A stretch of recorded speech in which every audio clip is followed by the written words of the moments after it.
Good evening, everyone, and welcome to the Kodiak Island Borough Assembly regular meeting. It is Thursday, February 2nd, 2023, 6:30 p.m., and we are gathered in the Assembly chambers. We'll start tonight with an invocation from Major Dave Davis of the Salvation Army. Good evening, Major Dave. Good evening. Spring must be on the way. It's a balmy 34 degrees out there. Sweet. Join me, please. Gracious Heavenly Father, we give you the praise and glory. We thank you for the privilege to gather here this evening. And Father, we come seeking your blessing. I want to say thank you for your blessings upon our interim manager, Dave Conrad. Father, we ask a continued blessing upon our assembly members as they continue the search for a permanent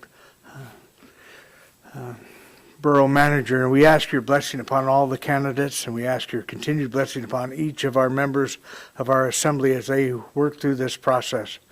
Father, so just now I ask your blessing upon our mayor, our assembly members and staff as they continue to work with tonight's agenda. Father, we ask a special blessing upon our whole community during this wintry hours. Thank you. In Jesus' sacred name, we pray, amen.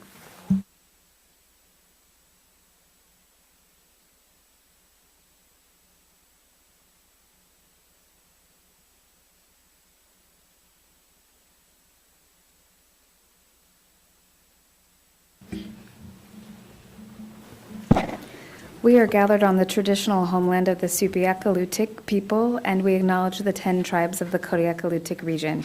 We recognize the Alutiiq culture that enriches our community to this day. Madam Clerk, may I have a roll call, please? Mr. Arndt. Mr. Delgado. Here. Mr. Griffin. Here. Mr. Ledoux. Mr. Smiley. Here. Mr. Smith. Here. Mr. Turner. Here. Mayor Williams. Here. You have a quorum?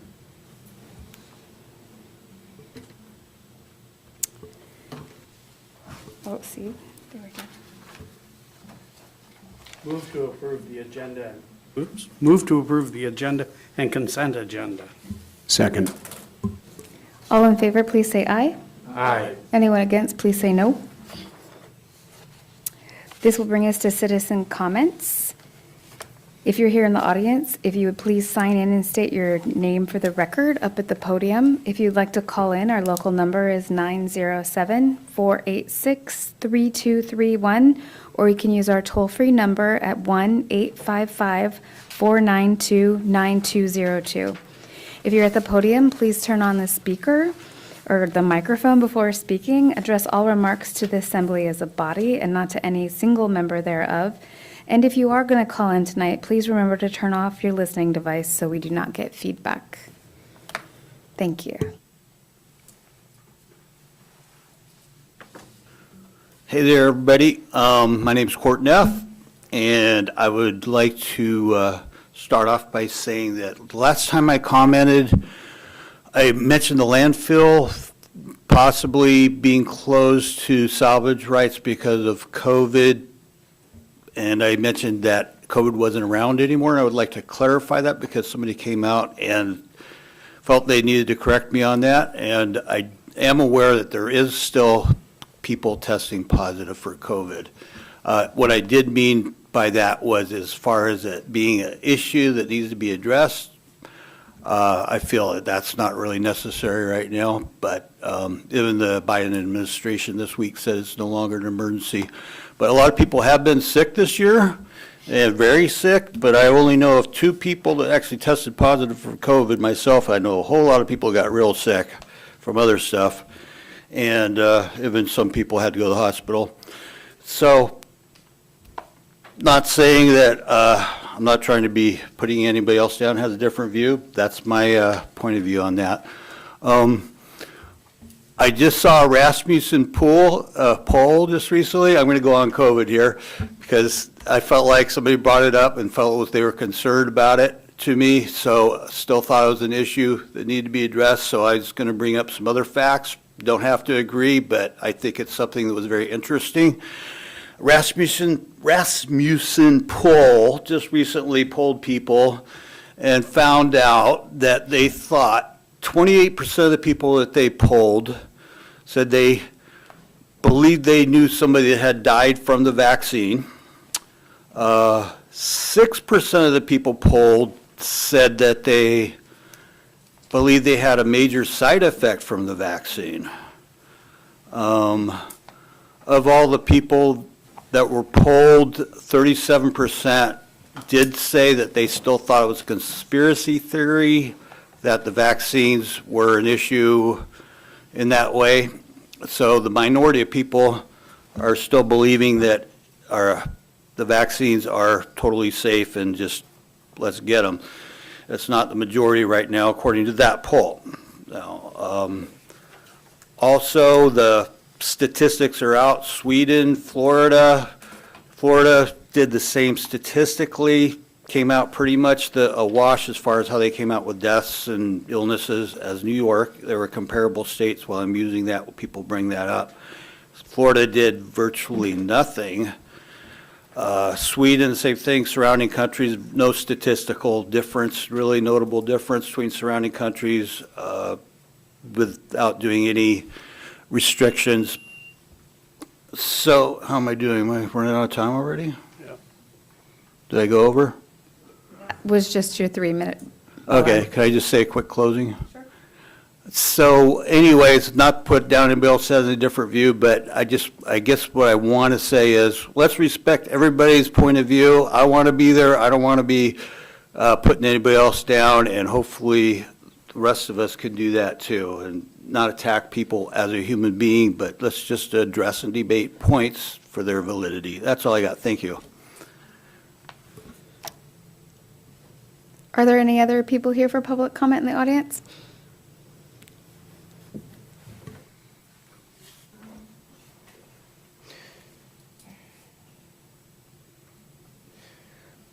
All right, Justin Thron, congratulations, Amy, and Mr. Conrad on the positions. Thank you for stepping up and doing those. I'm part of the Consolidation Committee, and I listened to the work session that was held, I believe it was last Tuesday. And from the research I've done, the Consolidation Committees, they're not an overnight thing. They're not a 1-year thing, they're not a 2-year thing. The one that I looked at took 3 years, and they still didn't come up with anything. It's not overnight. COVID didn't help us one bit, but we stepped up to the plate and started doing Zoom more and trying to get things going. I know the last 6 or 8 months we haven't been having a whole lot of meetings, but we just got back on the game, and I feel like we're going to come full steam at it. A lot of the committee members, they've done a lot of research, Mr. Turner, Mr. Van Dyke, Mr. Griffin, doing research on coming up with a financial plan for the future. And from what I heard from the work session, wasn't that great. I do appreciate Mr. Larry Ledoux saying, hey, I want to hear, from the assembly, the committee members, hey, what do you think, how's it going, instead of just crushing the whole thing.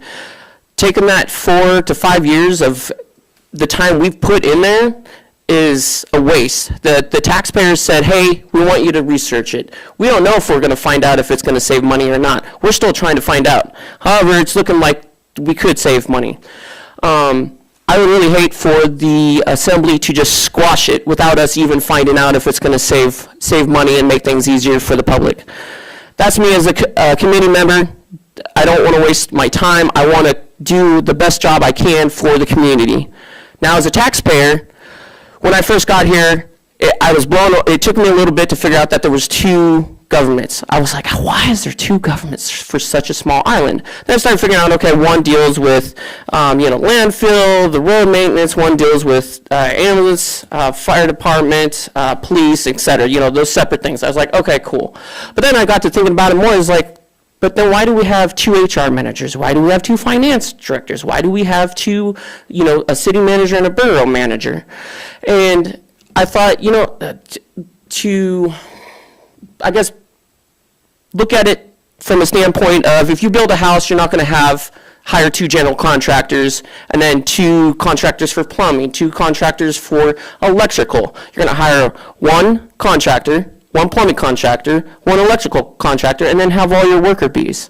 So I feel that we really need to keep researching this. It will save money for the taxpayer, because we don't need to have 2 HR people, HR managers. Do we need to have the people that are doing the work, the actual processing? Yes, we need to have them. But we don't need to have multiple managers when one manager can manage, a group up to 7. And right now is kind of a perfect time because, we're having acting, borough manager when if we consolidate, we could start filling in these positions a lot easier than waiting for over the long term through nutrition, which that was what was kind of our concern as well.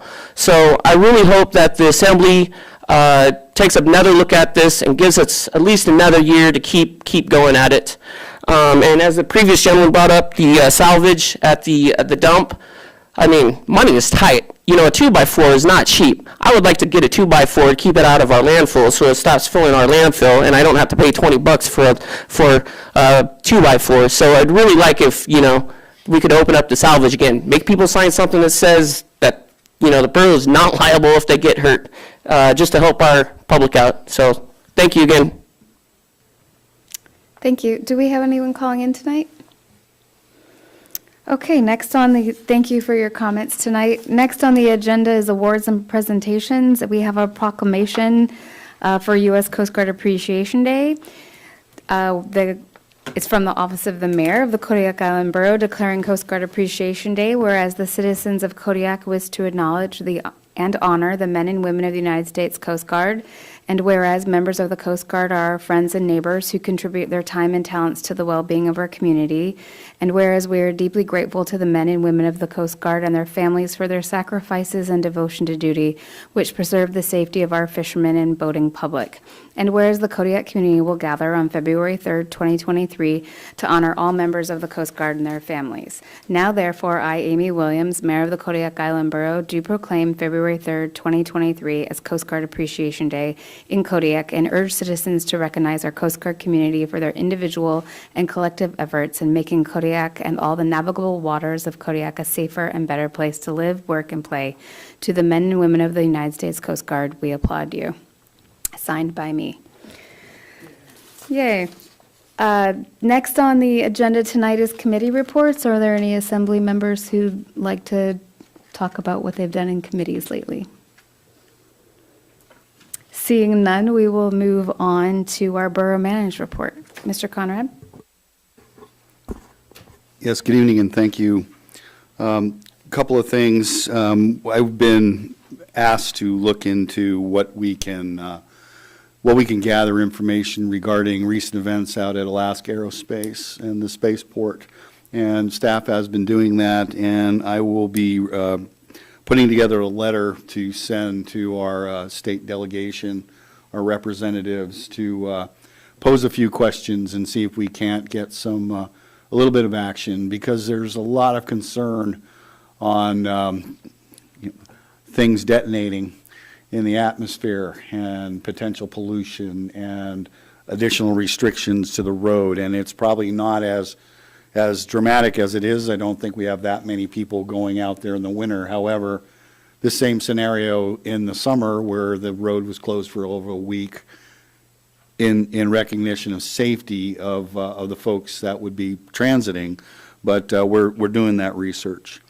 I didn't comment on it last week, but we did do our 2 facilities with the OSHA compliance folks. And I want to give Jenna Hassingers, I want to give her kudos here.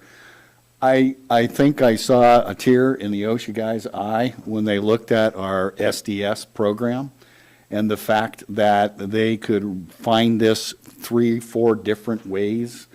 So our staff has direct, easy access to SDS sheets, and these folks were like ecstatic, and I've never seen any OSHA folks ecstatic in all my years. So I think Jenna deserves a great round of applause for the work she's done on that, and she actually still has hair, which is really good, because that's a tedious job. We have started our discussions with Gallagher Human Resources and Compensation Consulting on the compensation study. We have a form that the committee that I formed to do this with the staff will complete, and we're scheduled again for next week.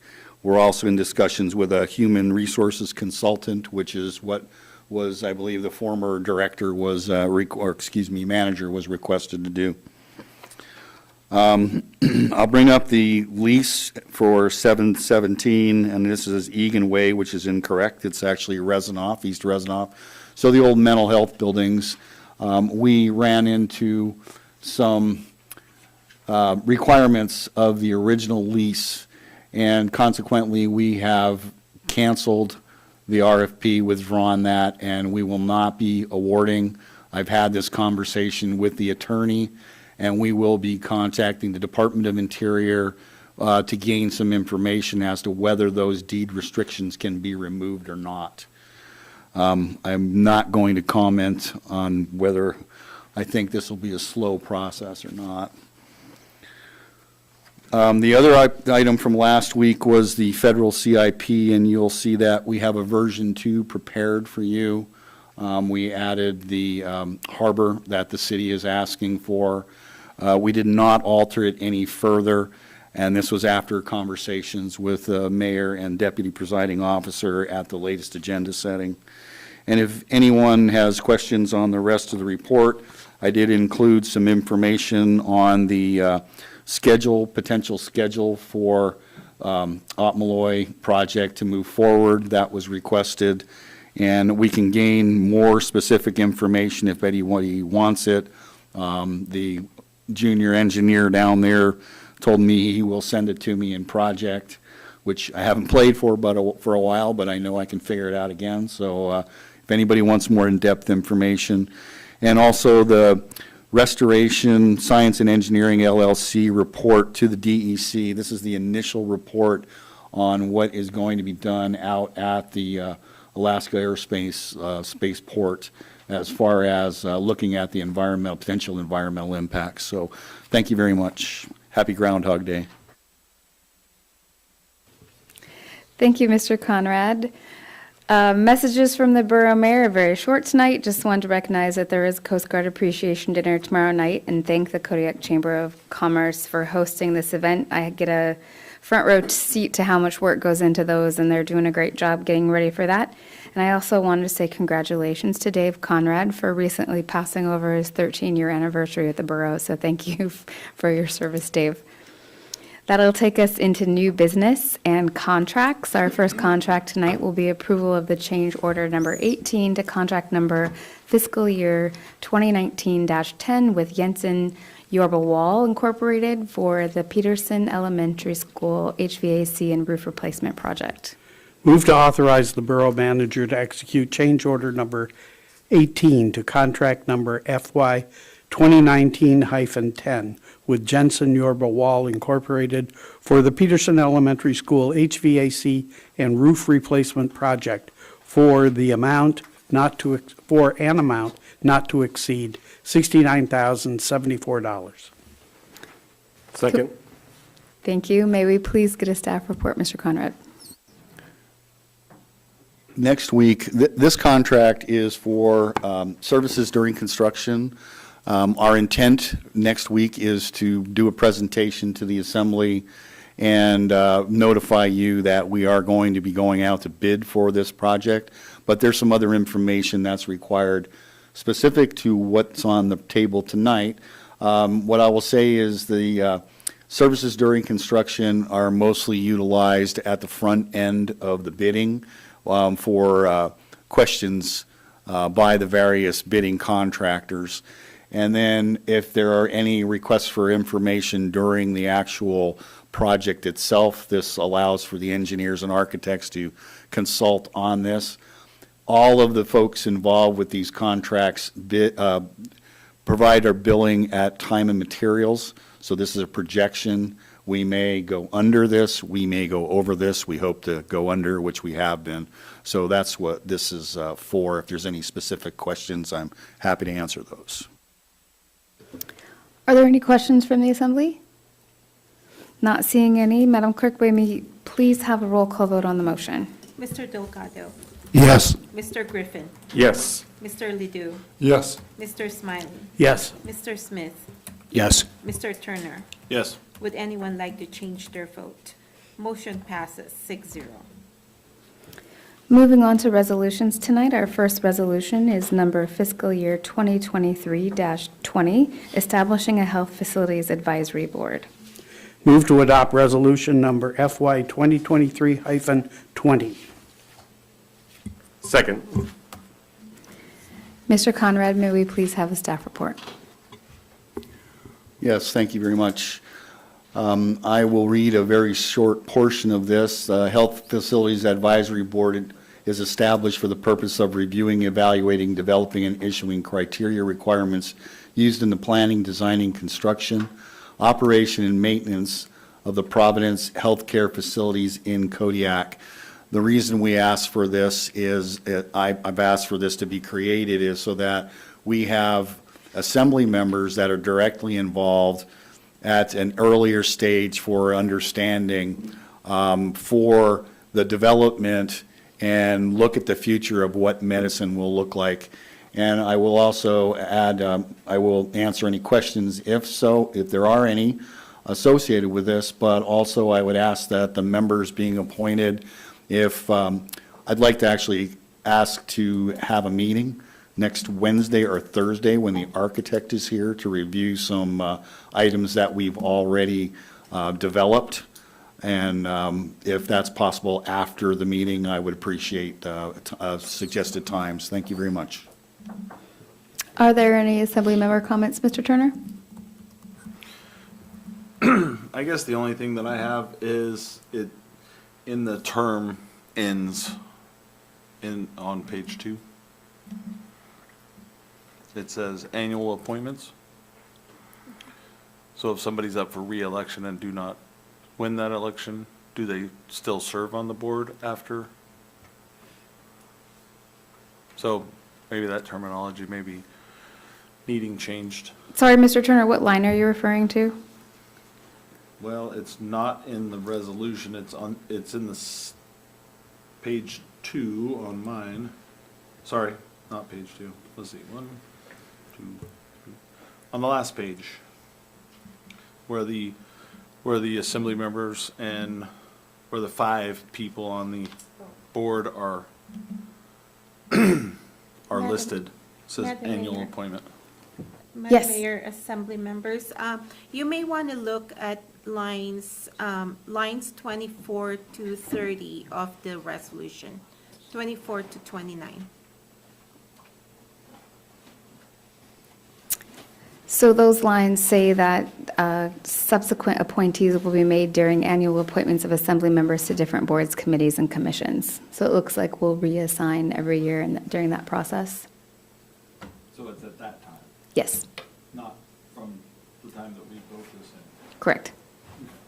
That's it. Thank you for the clarification. Any other questions from the assembly?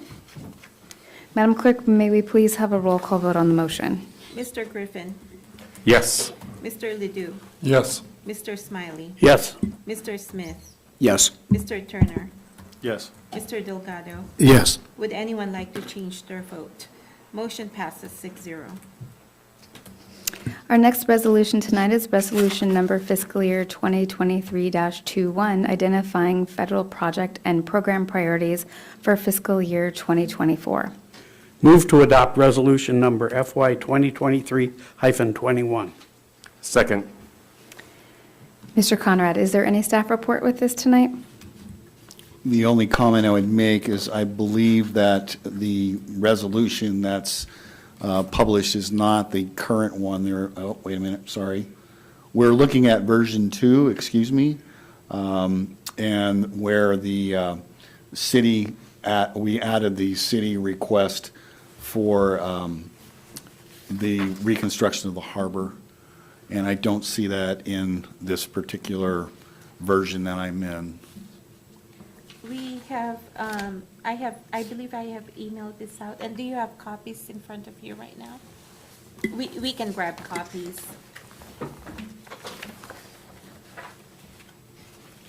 I don't think I have copies. We'll grab the copies.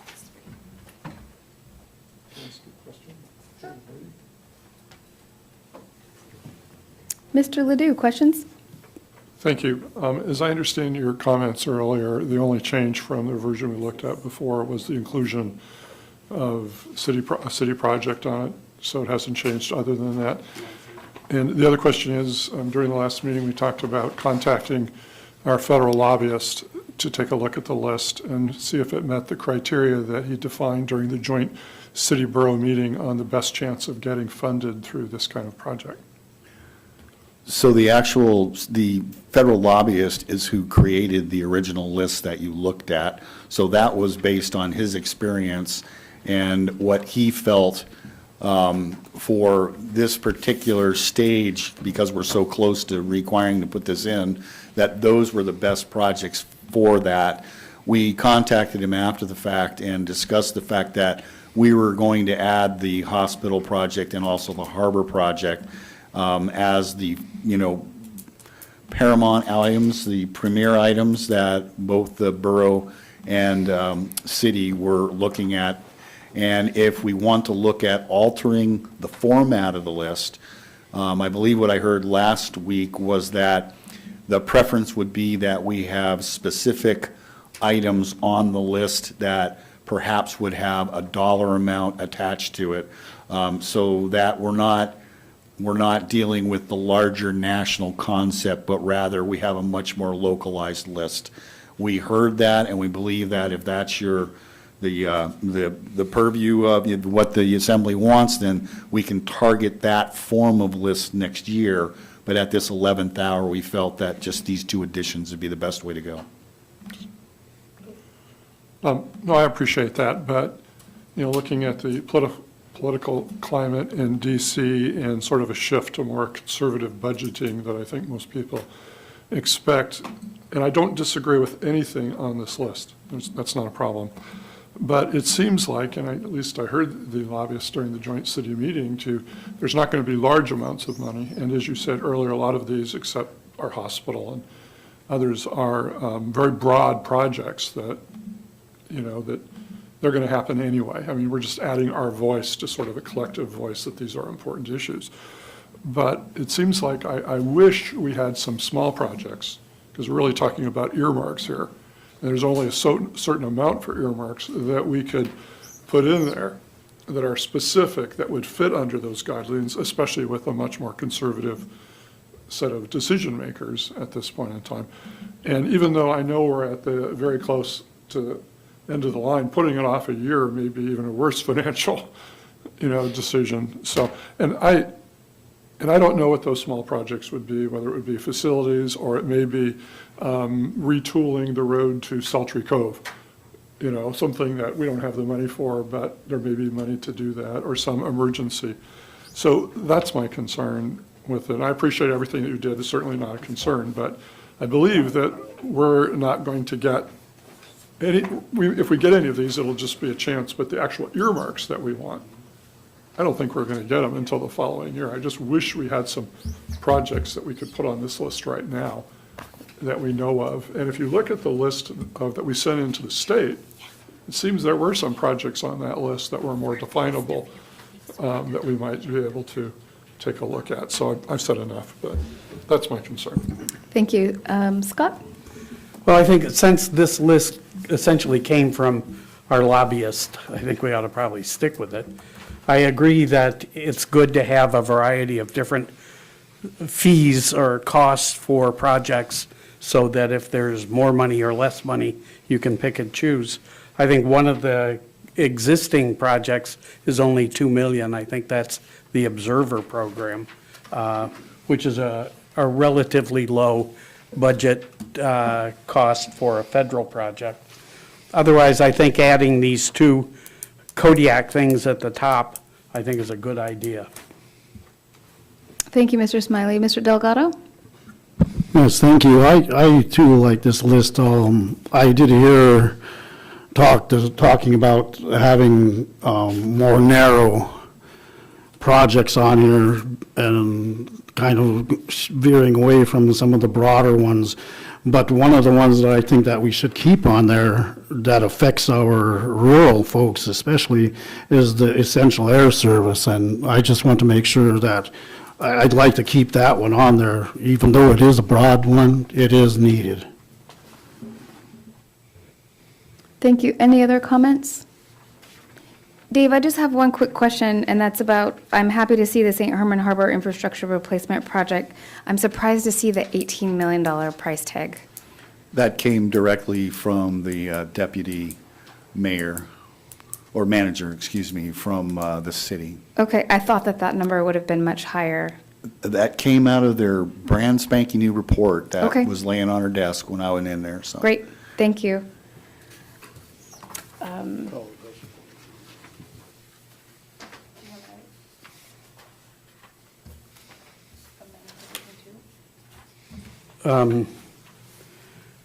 Move to amend resolution number FY 2023-21 by substitution with version 2. Second. Is there any more discussion on that? Seeing none, Madam Clerk, may we please have a roll call vote on the motion to amend? Mr. Ledoux? Yes. Mr. Smiley? Yes. Mr. Smith? Yes. Mr. Turner? Yes. Mr. Delgado? Yes. Mr. Griffin? Yes. Would anyone like to change their vote? Motion passes 6-0. May we please have a roll call vote on the main motion as amended? Mr. Smiley? Yes. Mr. Smith? Yes. Mr. Turner? Yes. Mr. Delgado? Yes. Mr. Griffin? Yes. Mr. Ledoux? No. Would anyone like to change their vote? Motion passes 5 yes, 1 no. Our final resolution tonight is resolution number fiscal year 2023-22, amending provisions in resolution number fiscal year 2021-38, the reestablishment of the Kodiak Fisheries Work Group. Move to adopt resolution number FY 2023-22. Second. Madam Clerk, may we please get a staff report? Thank you, Madam Mayor and members of the Assembly. The Kodiak Island Borough and the City of Kodiak met on March 3, 2021, and decided to update the resolution for the Kodiak Fisheries Work Group. As a result, the City Council adopted Resolution Number 2021-11 at its meeting on March 25, 2021, and the Borough Assembly adopted Resolution Number FY 2021-38 on January 10, 2022. After review of the Assembly Resolution Number FY 2021-38, it was found that there were inconsistencies that needed further amendments to make the borough provisions consistent with the city's resolution. So this resolution is before you so that we can mirror what the city's resolution is. So I ask that you please approve the resolution. Thank you. Thank you. Is there any questions from the Assembly about the resolution? Not seeing any, may we please have a roll call vote on the motion? Mr. Smiley? Yes. Mr. Smith? Yes. Mr. Turner? Yes. Mr. Delgado? Yes. Mr. Griffin? Yes. Mr. Ledoux? Yes. Would anyone like to change their vote? Motion passes 6-0. Tonight, we will be introducing ordinance number fiscal year 2023-14, amending the Kodiak Island Borough Code Title III, Revenue and Finance, Chapter 35, Real Property Tax, Section 3.35.050, the Board of Equalization, to correct phrasing pertaining to docket numbers. Move to advance ordinance number FY 2023-14 to public hearing at the next regular meeting of the Assembly on February 16th, 2023. Second. Good evening, Seema. May we have a staff report, please? This is assessing's request for KIBC 3.35050E3 appeal number to change the word a docket to an appeal so that we can create less confusion between the public and not have to assign two numbers. Are there any questions from the Assembly at this time? May we please have a roll call vote on the motion? Mr. Smith? Yes. Mr. Turner? Yes. Mr. Delgado? Yes. Mr. Griffin? Yes. Mr. Ledoux? Yes. Mr. Smiley? Yes. Would anyone like to change their vote? Motion passes 6-0. Next, we have a confirmation of the mayoral appointment to the Joint Building Code Review Committee.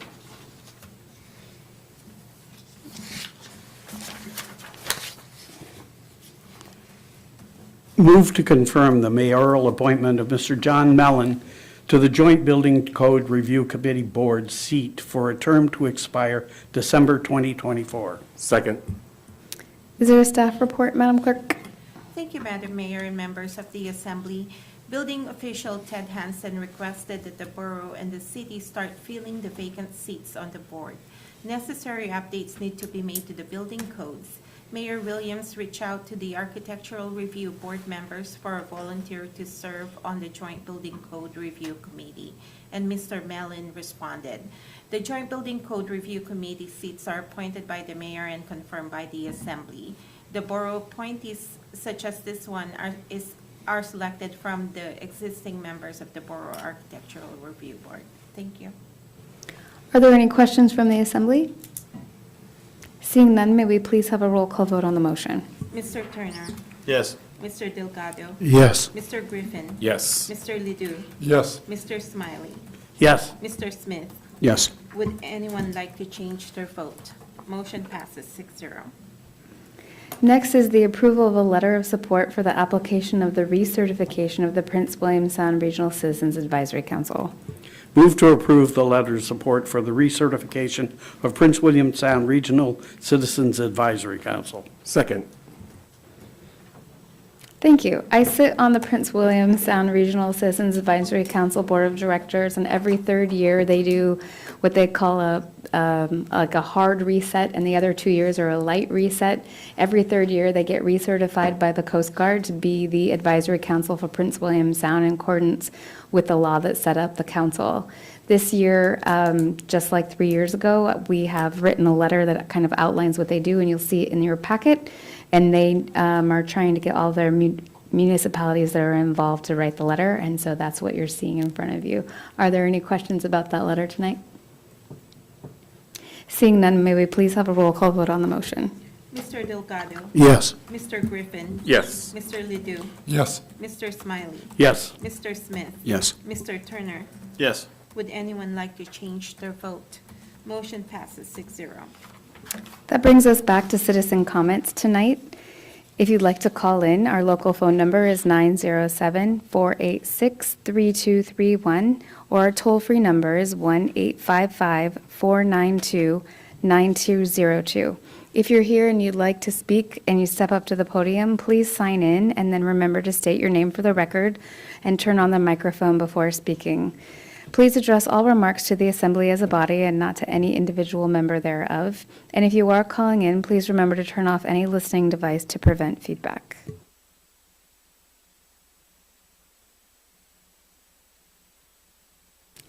Are there any phone calls?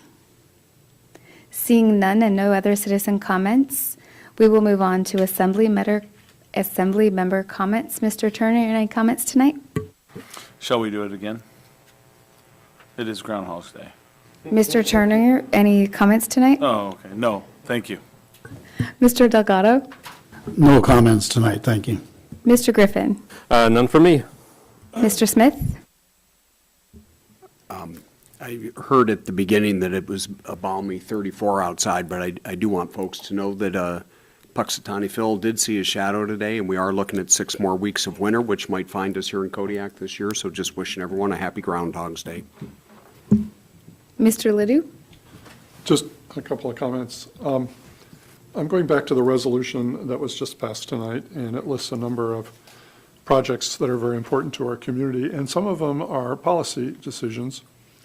Broadband to rural areas, groundfish surveys, fisheries disaster relief, the Observer Program, U.S. support for the U.S. Coast Guard base, PILT taxes, National Refuge Fund, essential air services, as Assemblymember Delgado mentioned, and support for the U.S. Arctic presence.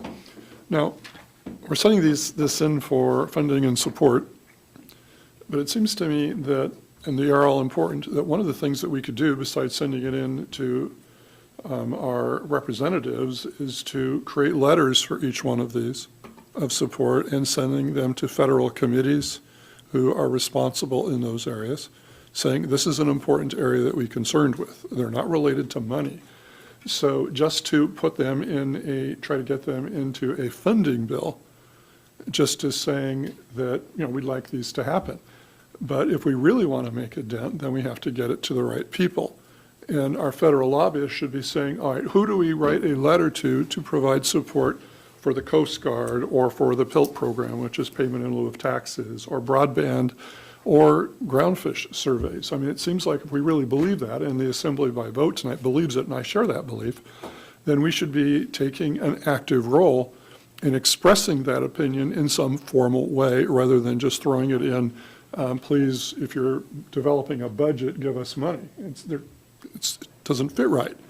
So I would suggest that we sit down and craft letters of support with the help of our lobbyists so that we can get them to the right people. So when we go to DC or our lobbyist goes, they have complete letters of support that these are important issues for us, rather than saying, if you have funds, do groundfish surveys. We want them, period, and so some of these are going to be funded by major policy decisions rather than coming in saying through the program where they just give money to communities for projects. So that's what I would suggest that we actually do if we really believe in that. And we could probably, maybe, hopefully, get the city to sign off, because we have sent off joint letters of support that are approved to all of these. And so that action would really, I believe, allow us to really make a strong statement of what's important, regardless of the funding. Funding's fine, but these are policy decisions, not funding, and that's my point. So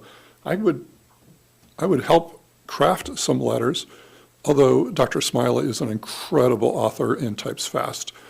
And in any case, that's all I have to say. Thank you. Mr. Smiley? I was on Facebook the other day, and I know I shouldn't admit that, but I was. And there was a lot of consternation about four-wheelers on Island Lake Road, and the blame that they were leveling on the police was pretty profound. And I don't think anybody understood the limit of the city and their police authority, and how in the borough, which isn't the city, it's the troopers. I don't think they understand that complexity. And maybe it's important that we put something in the paper to try to explain this to the citizens so they understand how they're wrong, A, and B, what the real problems are. Thank you. Thank you, Mr. Smiley. The next work session is scheduled for Thursday, February 9th, 2023 at 6:30 p.m. in the Borough Assembly Chambers, and our next regular meeting is scheduled for Thursday, February 16th, 2023 at 6:30 p.m. in the Borough Assembly Chambers. May I please get a motion for adjournment? Move to adjourn. All in favor, please say aye. Aye. Anyone against? Seeing none, we are adjourned.